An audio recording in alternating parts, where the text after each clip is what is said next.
ಶ್ರೀಗುರುಭ್ಯೋ ನಮಃ ಪರಮಗುರುಭ್ಯೋ ನಮಃ ಶ್ರೀಮದಾನಂದತೀರ್ಥಭಗವತ್ಪಾದಾಚಾರ್ಯಗುರುಭ್ಯೋ ನಮಃ ವ್ಯಾಸಾಯ ಭವನಾಶಾಯ ಶ್ರೀಶಾಯ ಗುಣರಾಶಯೇ ಹೃದ್ಯಾಯ ಶುದ್ಧವಿದ್ಯಾಯ ಮಧ್ವಾಯ ಚ ನಮೋ ನಮಃ ಅಭ್ರಮಂ ಭಂಗರಹಿತಂ ಅಜರಂ ವಿಮಲಂ ಸದಾ ಆನಂದತೀರ್ಥಮತುಲಂ ಭಜೆ ತಾಪತ್ರಯಾಪಹಂ ಮಿಥ್ಯಾಸಿದ್ಧಾಂತದುರ್ಧ್ವಾಂತವಿಧ್ವಂಸನ ವಿಚಕ್ಷಣಃ ಜಯತೀರ್ಥಾಖ್ಯತರಣಿಃ ಭಾಸತಾಂ ನೋ ಹೃದಂಬರೆ ನ್ಯಾಯಚಂದ್ರಿಕಯಾ ಯುಕ್ತಂ ನ್ಯಾಯಾಮೃತಕಲಾನಿಧಿಂ ತರ್ಕೋಡು ತಾಂಡವಕೃತಿಂ ವ್ಯಾಸತೀರ್ಥವಿದುಂ ಭಜೆ ಧ್ರುವಾದಿಧ್ವಾಂತರವಯೇ ವೈಷ್ಣವೇಂದೀವರೇಂದವೇ ಶ್ರೀರಾಘವೇಂದ್ರಗುರವೇ ನಮೋತ್ಯಂತದಯಾಲವೇ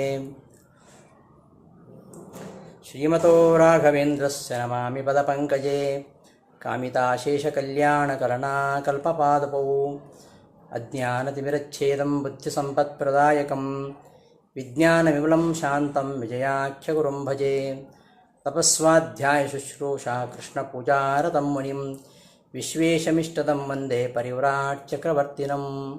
ಶ್ರೀಗುರುಭ್ಯೋ ನಮಃ. ಆತ್ಮೀಯರೇ, ಗೀತಾವೃತ್ತಿ ಪಾಠಕ್ಕೆ ಸುಸ್ವಾಗತ.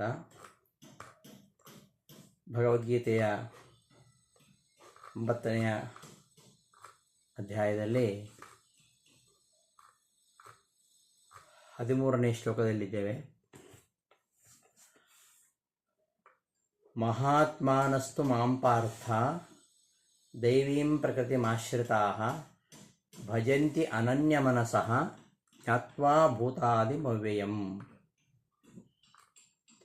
ಹಿಂದಿನ ಶ್ಲೋಕಗಳಲ್ಲಿ ತಾಮಸ ಜೀವರು, ಅವರು ಸ್ವಾಭಾವಿಕವಾಗಿ ಮೂಢರು, ಭಗವದ್ವೇಷಿಗಳು, ಅವರು ತಮೋಯೋಗ್ಯರು, ಆದ್ದರಿಂದ ಅವರು ನನ್ನನ್ನು ಅವಗಣಿಸ್ತಾರೆ.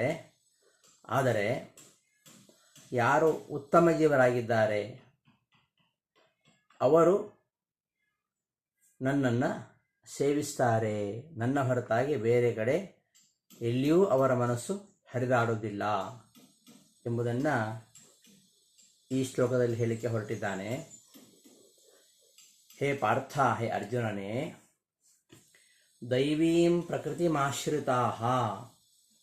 ದೈವೀ ಪ್ರಕೃತಿ ಅಂದರೆ ಉತ್ತಮವಾದ ಸ್ವಭಾವ.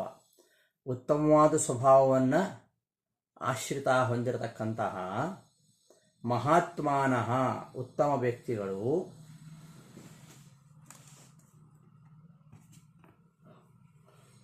ಭೂತಾದಿಂ, ಜಡಸಹಿತ ಎಲ್ಲ ಜೀವರಾಶಿಗಳಿಗೆ ಆದಿ ಕಾರಣವಾಗಿರತಕ್ಕಂತಹ, ಅವ್ಯಯಂ, ಯಾವುದೇ ರೀತಿಯಾದ ನಾಶ ಇಲ್ಲದ, ಮಾಂ, ನನ್ನನ್ನು, ಅನನ್ಯ ಮನಸಃ,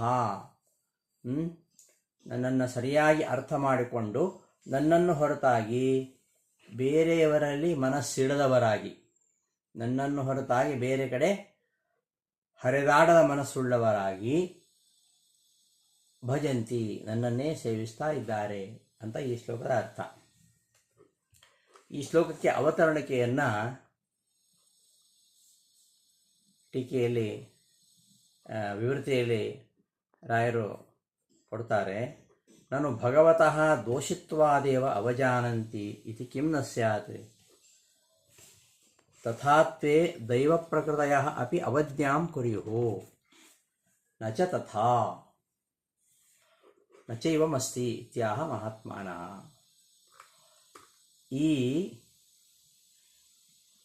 ತಮೋಯೋಗ್ಯರು ಅಂತ ಏನು ಹೇಳಿದ ಕೃಷ್ಣ, ಮೂಢರು, ಅವರು ನನ್ನನ್ನು ಸರಿಯಾಗಿ ತಿಳಿದುಕೊಳ್ಳದೆ ನನ್ನನ್ನು ಅವಗಣಿಸ್ತಾರೆ ಅಂತ ಹಿಂದೆ ಬಂದದ್ದು. ಅದಕ್ಕೆ ಕಾರಣ ಏನು ಅಂದರೆ, ಭಗವಂತನಲ್ಲೇ ದೋಷ ಇದೆ, ಪರಮಾತ್ಮನಲ್ಲೇ ದೋಷ ಇರೋದರಿಂದಾಗಿಯೇ ಅವರು ಈ ಅವಗಣನೆ ಮಾಡ್ತಾ ಇದ್ದಾರೆ ಅಂತ ಯಾಕಾಗಬಾರದು. ಪರಮಾತ್ಮನಲ್ಲೇ ದೋಷ ಇದ್ದರೆ ಆ ತಮೋಯೋಗ್ಯರಾಗಿರತಕ್ಕಂತಹ ಜೀವರು ಯಾವ ರೀತಿಯಾಗಿ ಅವಗಣನೆ ಮಾಡ್ತಾರೋ ಹಾಗೆ ಈ ದೈವ ಪ್ರಕೃತಿಯರು ಅಂದರೆ ಮುಕ್ತಿಯೋಗ್ಯರಾಗಿರತಕ್ಕಂತಹ ಉತ್ತಮ ಜೀವಿಗಳು ಕೂಡ ಹಾಗೆ ಅವಜ್ಞೆಯನ್ನು ಮಾಡಬೇಕಾಗಿತ್ತು. ಆದರೆ ಹಾಗೆ ಮಾಡ್ತಾ ಇಲ್ಲ.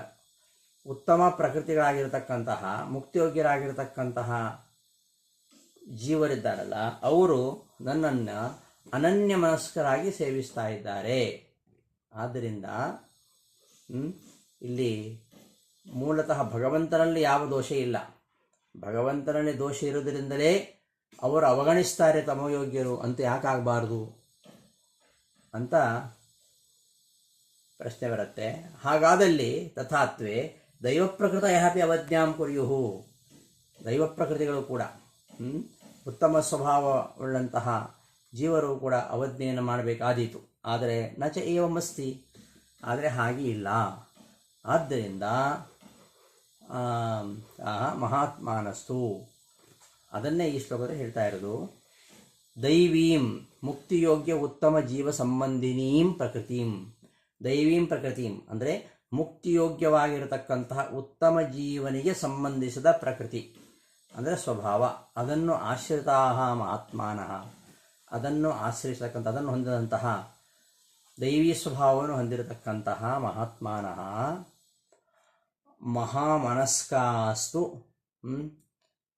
ಮಹಾತ್ಮರು, ಮಹಾನ್ ಆತ್ಮ ಯಶಾಂತೆ ಮಹಾತ್ಮಾನಃ ಅಂದರೆ ಮಹಾಮನಸ್ಕಾಹ ಅಂತ ಅರ್ಥ. ಅಂದರೆ ಉತ್ತಮವಾಗಿರತಕ್ಕಂತಹ ಮನಸ್ಸುಳ್ಳವರು.